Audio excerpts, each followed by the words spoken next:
నమస్తే SS news కి స్వాగతం.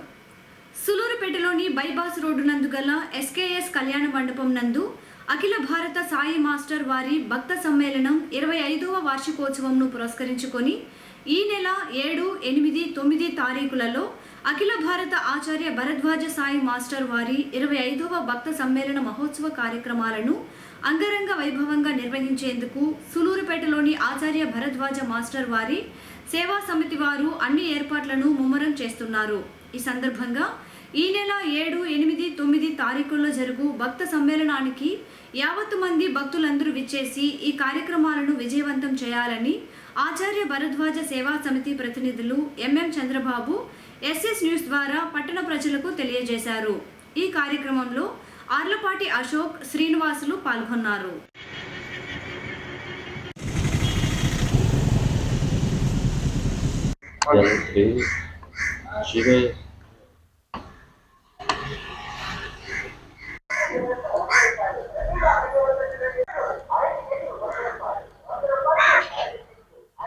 సూలూరుపేట పట్టణ పరిసర ప్రజలకు విజ్ఞప్తి. సూలూరుపేటలో 25వ అఖిల భారత సాయి మాస్టర్ భక్త సమ్మేళనం జరుపుకుంటున్నాం. ఈ సందర్భంగా అందరికీ శుభ ఆహ్వానం. ఈ సమ్మేళనం ఆచార్య అఖిల భరద్వాజ మాస్టర్ గారి 1963 ఫిబ్రవరి 9వ తారీఖున షిరిడి దర్శనంతో ఆయన ఆధ్యాత్మిక తత్వాన్ని ప్రచారం ప్రారంభించారు. ఆ ప్రచారాన్ని 10 మందికి అందించాలని మన ఆంధ్ర రాష్ట్రం అంతా కూడా 2000 సంవత్సరంలో ప్రారంభమైన ఈ అఖిల భారత సాయి మాస్టర్ భక్త సమ్మేళనం మన సూలూరుపేటకి రచయిత సమ్మేళనంగా రావడం మన పురప్రజలకు అందరికీ అదృష్టం. ఈ సమ్మేళనంలో 7వ తేదీ సాయంకాలం 4 గంటలకి చిత్రకూటం నుంచి రథోత్సవం బయలుదేరి వేదిక ఎస్కేఎస్ కళ్యాణ మండపం చేరుతుంది.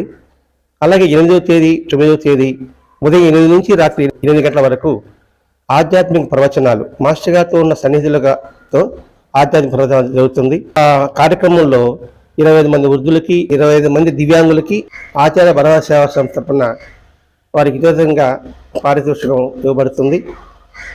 ఈ సందర్భంగా అందరినీ హృదయపూర్వకంగా ఆహ్వానం పలుకుతున్నాం. ఇట్లు ఆచార్య భరద్వాజ సేవా సంస్థ, సూలూరుపేట. సూలూరుపేటకు నూతన ఎస్ఏగా రహీం రెడ్డి పదవీ బాధ్యతలు చేపట్టారు. ఈ సందర్భంగా వీరు మొదట శ్రీ చెంగలమ్మ ఆలయానికి విచ్చేసి ప్రత్యేక పూజలు నిర్వహించారు. అనంతరం ఎస్ఐగా పదవీ బాధ్యతలు చేపట్టారు. ఎస్ఐ మీడియాతో మాట్లాడుతూ సులూరుపేటలో శాంతి భద్రతలకు కృషి చేస్తానని, కాలేజీలోని విద్యార్థినీల పట్ల ఈవిడేజింగ్ చేసే ఆకతాయిలకు తగిన గుణపాఠాలు చెప్తామని, పట్టణంలో ట్రాఫిక్ ఇబ్బందులు లేకుండా తగు జాగ్రత్తలు చేపడతామని ఎస్ఐ రహీం రెడ్డి తెలిపారు. ప్రజలకు ఎలాంటి అవసరం వచ్చినా తమను కలవవచ్చని తెలిపారు.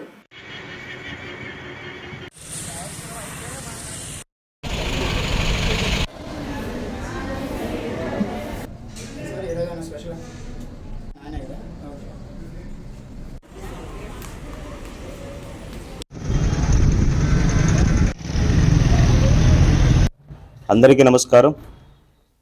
నా పేరు కోట రహీం రెడ్డి. సులూరుపేటకు కొత్తగా ఎస్ఐగా రావడం జరిగినది. ఎస్పీ గారి ఆదేశాల మేరకు, డిఎస్పీ గారి ఉత్తర్వుల మేరకు ఇక్కడికి ఈరోజే రిపోర్ట్ చేసుకోవడం జరిగింది. ఎప్పుడు ప్రజలకు అందుబాటులో ఉంటూ ఎక్కడ కూడా నా దృష్టిలోకి వచ్చినటువంటి ప్రతి సమస్యను సాల్వ్ చేసేదానికోసం నా శాయశక్తుల ప్రయత్నం చేస్తూ చట్టానికి అందరూ సమానులే అనేటువంటి భావన ప్రజలందరికీ కల్పించడమే నా ధ్యేయం.